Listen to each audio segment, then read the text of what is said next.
Ako po si Arvin Paul Estares. Bali, asawa ko po si Marie Cris Estares.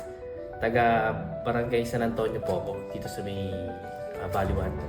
Bali, ang asawa ko po dialysis patient na for almost magka 5 years na po.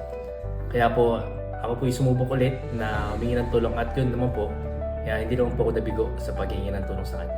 Sobrang laki po dahil sa panahon po ngayon dahil hindi galing nga po sa nangyayaring yung mga krisis.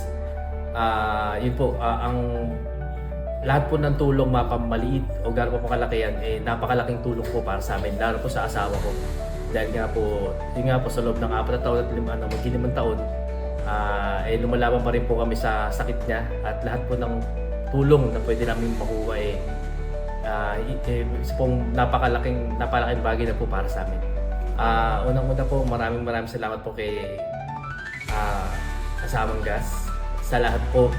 Simulat sa pool na nakaupo siya at hindi pa rin po siya nakakalimot sa mga kababayan niya dito po sa District 2, lalo po sa amin ng asawa ko na yung medical assistance na nakukuha po namin sa kanya habang buhay po hanggat tumalaman po ang asawa ko sa sakit na sa dialysis,